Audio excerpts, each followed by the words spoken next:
What's going on, you guys? Super short video today. I just wanted to talk to you guys about traveling like a minimalist. You know, a lot of us have a lot of gear and I am notorious for overpacking, but sometimes there's just days where like I'm going on a day trip. I might be going somewhere for the weekend or even possibly on vacation where I don't need to take a Pelican case. I actually don't even need to take one of my larger backpacks that I truly just have like a habit of overpacking. So for today, I just wanted to share with you guys what I take when I'm trying to be super minimum, trying to be functional, and just trying to have a good time, but still be a content creator and still capture some of the beauty from some of the places I travel. So this summer I have a lot of trips, man. I'm heading out to Miami, Puerto Rico, Hawaii, etc. I kind of make travel videos for a living for a company, and I'll share some of that later on at a time. So that's why I'm always in pretty cool places. But let me talk to you guys about what I keep in my bag. Simply, first thing, when it comes to my bag, I stick with, first and foremost, something to edit on, something extremely small, extremely capable, and my choice is the MacBook Air. So I have a Pro, I have an Air. If you guys are at an M1, M2 at this point right now, you guys are fine. If you're just editing for social media, I mean, they're still older like MacBook Airs and things like that to can handle 1080 footage. But for me, this particular laptop is everything I need when I'm traveling. And now as far as cameras goes, you guys know I'm a Lumix guy. If you didn't know that, I am Lumix by choice. As far as like hybrid shooting, not much more I could say about this thing. This is the Lumix S5 2X. Beautiful camera, great for photos, great for video. Love all the codecs, love all the frame rates. One thing I really love about this camera is like when I travel with it, I don't have to worry about running around with a tripod. I don't have to worry about running around with one of my gimbals. I mean, it truly has image stabilization that is first class. It is absolute the best. Like right now, I'm recording this on a Sony FX30, right? Image looks great, but when it comes to image stabilization, nothing touches Lumix, and we all know that. Lenses, big choices with that, right? So when I first got into the ecosystem of Lumix, I came from Canon. So what I did was bought the MC21 from Sigma, and I was still adapting my Canon L glass, and that was something that I did. So for a long time, I really didn't have any native glass until Sigma came out with their 24-70. But upon purchasing the X, what I did is like I made a choice to get a native lens, and it was just a good bundle price instead of me just buying the body only. I've seen this lens many times before, right? And great reviews. And then when I finally used it, I was like, damn, why didn't I get this with my S1? The Panasonic 24-105 is great. I'm talking about optically, the size is cool. It has image stabilization. It's native. It's just very responsive and reactive with the camera. So this is always my go-to. Plus it gives you like a cool distance, you know, it still gets you those wide shots and then going to a 105 distance. And then like, them pairing with each other, the image stabilization is crazy. Like my handheld shots look like tripod shots. Now, if things are changing, you know what I'm saying? If it's like nighttime and I'm trying to be super minimal, the other lens that I take is this one. This is Sigma's contemporary 16mm. And it's an APS-C lens or Super 35, whatever you guys are more familiar with calling it. But I love this lens. I really do love this lens. I got it on like a super sale. It was like $199.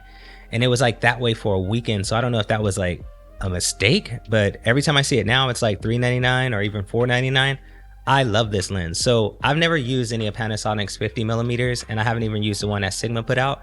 So this was kind of my nifty 50. Honestly, if you guys can find this lens used or new at a good price, this is one of my favorite lenses. And then the craziest thing about this is its minimum focus distance is so close. Like, you can get some tack sharp images with this and be extremely close. Like, I don't want to exaggerate, but I would say it's about 6 inches or less. It's pretty much damn near macro, and you guys would really enjoy the lens. Now, when it comes to all my aerial, video and photography, DJI, that's it. DJI is the only thing I use. I've been using it ever since. I think I have like the Advanced, the original one, that big ass one I used to have to like drag along in a suitcase. And right now it's just a cool little trophy on one of my studios in the back as a shelf. But for me, the Mini 3 Pro.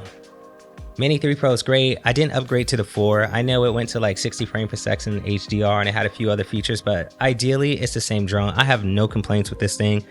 I love what I get as far as the 4K footage. I typically shoot everything in 4K 30, and even having like the vertical capabilities is perfect for me. And it just makes it a breeze to edit everything between like the Lumix S5 2X and the DJI Mini Pro.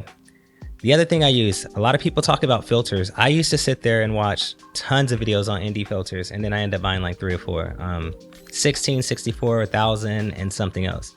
If I was giving you guys advice on what filter to get, just get an ND64. Like, mainly every time I'm out in sunlight, that's all I use. If I'm shooting in log, or even if I'm shooting in just like like a standard color profile, I use an ND64. What I did do is I went with PolarPro. PolarPro makes great glass, but they had the option that I was really looking for, so I can be minimum like I'm talking about. I got the NDPL. ND64 with the CPL on it, perfect, because then I don't have to worry about reflections on water. I don't have to worry about reflections off of glass, things like that. And that kind of keeps it minimum. And if I want to add a little bit of flair to it, I do have a Tiffin's Black Pro Mist, and I choose to use the 1/8 on a daily. I do have the 1/4 as well when I'm trying to get a lot more bloom. And the only other thing that's an issue with all of this is this is a 77mm thread. So what I had to do is buy a step down ring, because all of my filters are 82mm. I decided to go with that years ago, and it just works with so much of the other glass that I own. Other options that are going to be good, that's going to save you out in the field. When wireless pros came out, these guys by Rode, I take these because if I'm just getting ambient sound, this is perfect for me. They do have like their little windscreens. We also know that you can clip these to your shirt, you can mount them somewhere, and they're perfectly fine for audio for me. So that way I'm not running around with like a shotgun mic, and I just have something that's sitting right on top of the camera. It looks very sleek, looks very clean, and I love it that way.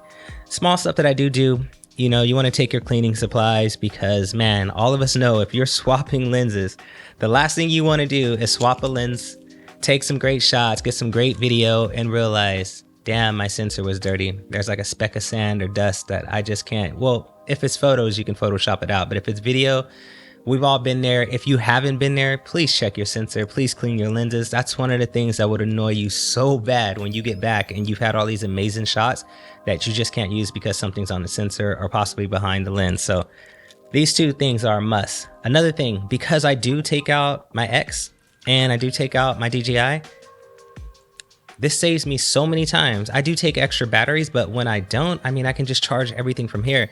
The great thing about all these cameras and drones and things like right now, it's like everybody's using USB-C, so it's like perfect for me, you know? So spare batteries, Wasabi, these guys are great. I actually first found them on Amazon. I just did it because I'm cheap, because they're usually like a third of the price of Lumix, and they have great charging ports. And the last camera that I take out with me is my Insta360 X3.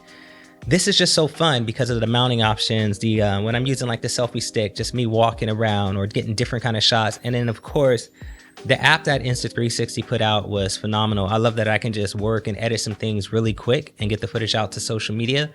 But at the same time, that kind of like, now I'm really starting to consider that Lumix S9, because if I had the S9, this bag would be even smaller. I'd probably run with the S9, throw this 16 on there, and I'm good. And I have my DJI in the bag. It would honestly cut the size down by like half. So other than that, you guys, I try to keep it real minimum, and that's it. Camera, couple lenses, drone, X3, some audio, and I'm good to go. And as long as I have my little trusty little laptop, that's it, you guys. So just wanted to make a short video and tell you guys like, hey man, stay creative. If you're going on a day trip, weekend trip, or even a vacation that you know you're not going to be doing any heavy filming, man, this setup that I got right here, this is all I need. This is pretty much what I love to take out for a quick trip. So until next time, you guys, stay creative. I'm Shelly Hollis. Make sure that you like and subscribe.